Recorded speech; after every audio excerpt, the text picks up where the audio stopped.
Good morning, Digit fam. Adam Dowd here, and I have to tell you this. This is an exciting day for me. This week, both my kids and my wife go back to school. My wife to teach and my kids to learn, which means yes, the house is back to being mine again, which is appropriate because just now I had to delay my recording by 10 minutes while my daughter ate breakfast. It is August 12th, 2019, and this is your Digit Daily. Last week, we saw an invitation to an LG event that got my creative juices flowing. I speculated at the time that what we were seeing was a mind-blowing, innovative new product that was the embodiment of using the future. A transparent phone case that turns into a phone screen on demand. Since then, I've been talked down, and I suspect the video is actually just more lazy marketing, which is a shame, but I'm going to hold out hope that my initial guess was correct. I mean, it totally wasn't, but I'm going to keep the faith. Anyway, a new batch of leaks has hit the internet suggesting that LG might actually have two phones to show us in Berlin. We'll get the LG V60 that we talked about last week, but we'll also get a successor to the LG G8, the LG G8x. The LG G8x looks to have a 6.2-inch display with a small water drop notch rather than the full notch of the G8. That likely means that the fully secure face detection of the G8 is gone, relying on a less secure optical face detection. We likely will also not see the air gesture capabilities of the LG G8, the hand detection that reads your blood, that type of stuff that we talked about back in March, but we will see a 3.5-inch millimeter headphone jack, Samsung, and an extra yet as identified button, which is likely the Google Assistant button that we've seen before. Also, since the leaks do not show a fingerprint sensor on either side, we suspect that the LG G8x will feature LG's first under-screen fingerprint sensor, which either means that LG was waiting for the tech to not suck, or it's just late to the game.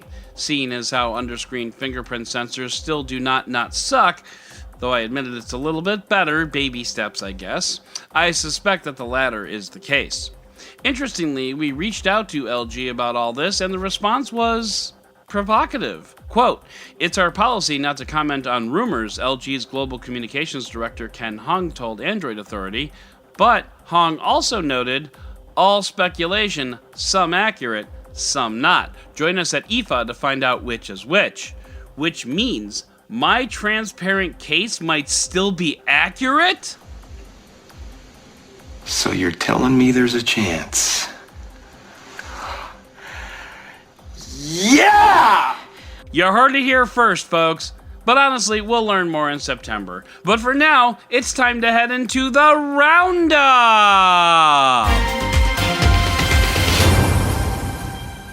Xiaomi, in collaboration with Samsung, announced a 108-megapixel camera sensor today because cameras be crazy, yo. The sensor will feature 0.8 micron pixels and use the common pixel binning technique to deliver what amounts to 27 megapixel images with 1.6 micron pixels.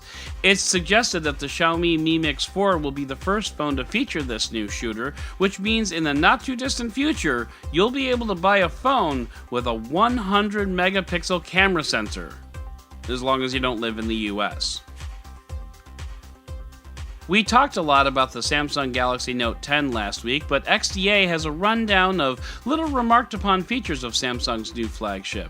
Things like an extra speaker hole on the top of the phone, native screen recording, and upgraded haptics. If you're thinking about picking up the phone, you should check out this article, link in the show notes, because like so much of XDA, it really digs down into some of the tiny details that other reviewers may have overlooked, and those details might make or break the phone for you.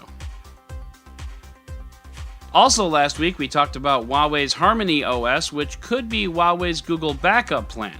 We also mentioned that the Honor Vision would be the first TV to launch with the OS. Well, the TV has some notable features beyond the OS, but by far the most intriguing is the pop-up camera that can be used for video calls, which, had the conversation ended there, would have been weird, but not necessarily remarkable. I mean, I don't need a pop-up camera in my TV, but to each their own. But then Honor went on to say that the neural processing unit built into the processor along with that pop-up camera will enable facial recognition, body tracking, and posture detection, and that's exactly what I need. My TV judging me.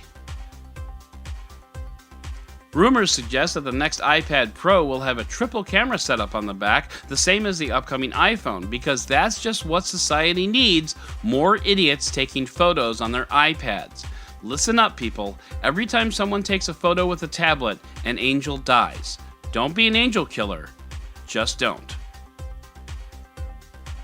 And speaking of just don't, we talked about how Ninja was leaving Twitch to exclusively stream on Microsoft's streaming service Mixer. Well, Twitch decided to take its lemon and make lemonade by using Twitch's old page to recommend other streams to people. Unfortunately, one glass of that particular lemonade was a site streaming porn. As the article says, quote, imagine someone looking for Fortnite gameplay only to find X-rated material. I would argue that A, that's probably an upgrade, and B, imagine the reverse, looking for porn and only being able to find Fortnite videos. Anyway, Twitch's CEO issued the required mea culpas and laughed all the way to the bank, but in another delightful twist, the internet has provided us with a forum in which a CEO needed to apologize to a ninja. Back in 2017, a U.S. warship accidentally collided with a Liberian oil tanker. The NTSB's report revealed that in part, touchscreen controls were to blame. As a result, the U.S. Navy will replace all touchscreen controls with mechanical controls in all of its destroyers. Hey, you gotta justify the defense spending budget somehow, right? And while this doesn't constitute definitive proof that touchscreen controls in vehicles are not a good idea, touchscreen controls in vehicles are not a good idea. You need tactile feedback in order to properly control a vehicle, whether it's a 35,000-ton warship in a strait or a 2,000-pound box of death hurtling down the highway at 65 miles per hour. And finally, The Hollywood Reporter has a look at Netflix's global lobbying efforts, which is a deep dive into politics and running a movie studio, which is fairly dry, I'm sorry to say. But there was one part of this article that really resonated with me. This is a long quote, so bear with me. Quote, tech companies come with a lot of baggage, says a policy strategist at one such company. Everyone has baggage, but the studios have less than tech. Those liabilities have driven tech companies to drop record sums on domestic lobbying. Facebook spent $12.6 million on DC influence in 2018, and Google $21.2 million, according to the Center of Responsive Politics. By contrast, Netflix doled out only $800,000 for domestic lobbying. Which, when you think about it, makes a lot of sense. Google and Facebook, or it should be said YouTube and Facebook, have one thing in common. They open their platforms up to the common person to become a creator. Netflix doesn't do that. Netflix actually has gatekeepers on their content, which ensures that anything that hits Netflix's airwaves has been thoroughly vetted.